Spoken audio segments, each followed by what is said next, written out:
আম বাংলাদেশের অন্যতম জনপ্রিয় ও সুস্বাদু ফল। গরমকালে আম খেতে ভালোবাসেন না এমন মানুষ পাওয়া কঠিন। কেউ পাকা আম খায়, কেউ কাঁচা আম লবণ তেল দিয়ে খেতে পছন্দ করে, আবার কেউ আমের শরবত বা বিভিন্ন খাবার তৈরি করে খায়। তবে আমরা সাধারণত যে অংশটি ফেলে দেই, আমের আটি, সেখানেও রয়েছে অনেক গুরুত্বপূর্ণ স্বাস্থ্যগুণ। আয়ুর্বেদ ও কিছু বিশেষজ্ঞ মত অনুযায়ী আমের আটির গুঁড়ো শরীরের জন্য উপকারী হতে পারে। এটি কোলেস্টেরল নিয়ন্ত্রণে সাহায্য করে, হজম শক্তি উন্নত করে এবং রোগ প্রতিরোধ ক্ষমতা বাড়াতে ভূমিকা রাখতে পারে। যে অংশটিকে আমরা অপ্রয়োজনীয় মনে করি, সেটিই হতে পারে একটি প্রাকৃতিক ঔষধি উপাদান। আমের আটি খাওয়ার জন্য প্রথমে পাকা আমের ভেতর থেকে আটি বের করে রোদে ভালোভাবে শুকাতে হয়। রোদ না পাওয়া গেলে এয়ার ফ্রায়ারেও শুকানো যেতে পারে।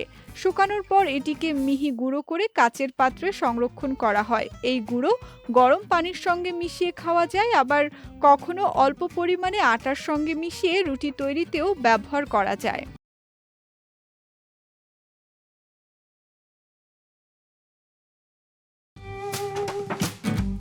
আমের আটিতে রয়েছে ম্যানজিফেরিন নামক শক্তিশালী অ্যান্টিঅক্সিডেন্ট, যা শরীরের রোগ প্রতিরোধ ক্ষমতা বাড়াতে সাহায্য করে। এছাড়া এতে ফ্ল্যাভনয়েড ও ফেনোলিক অ্যাসিডের মতো উপাদান থাকে, যা বিভিন্ন রোগের ঝুঁকি কমাতে সহায়ক হতে পারে। এটি রক্তে শর্করার মাত্রা নিয়ন্ত্রণে সাহায্য করতে পারে বলে ধারণা করা হয়। তাই কিছু ক্ষেত্রে ডায়াবেটিস রোগীদের জন্য উপকারী হতে পারে।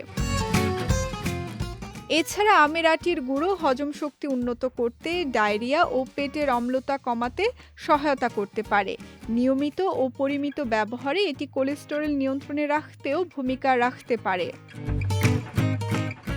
সব মিলিয়ে বলা যায় যে অংশটি আমরা সাধারণত ফেলে দেই, সেই আমের আটিও সঠিকভাবে ব্যবহার করলে শরীরের জন্য উপকারী হতে পারে। তাই আম খাওয়ার পাশাপাশি এর আটির উপকারিতাও জানা আমাদের স্বাস্থ্যের জন্য ইতিবাচক হতে পারে।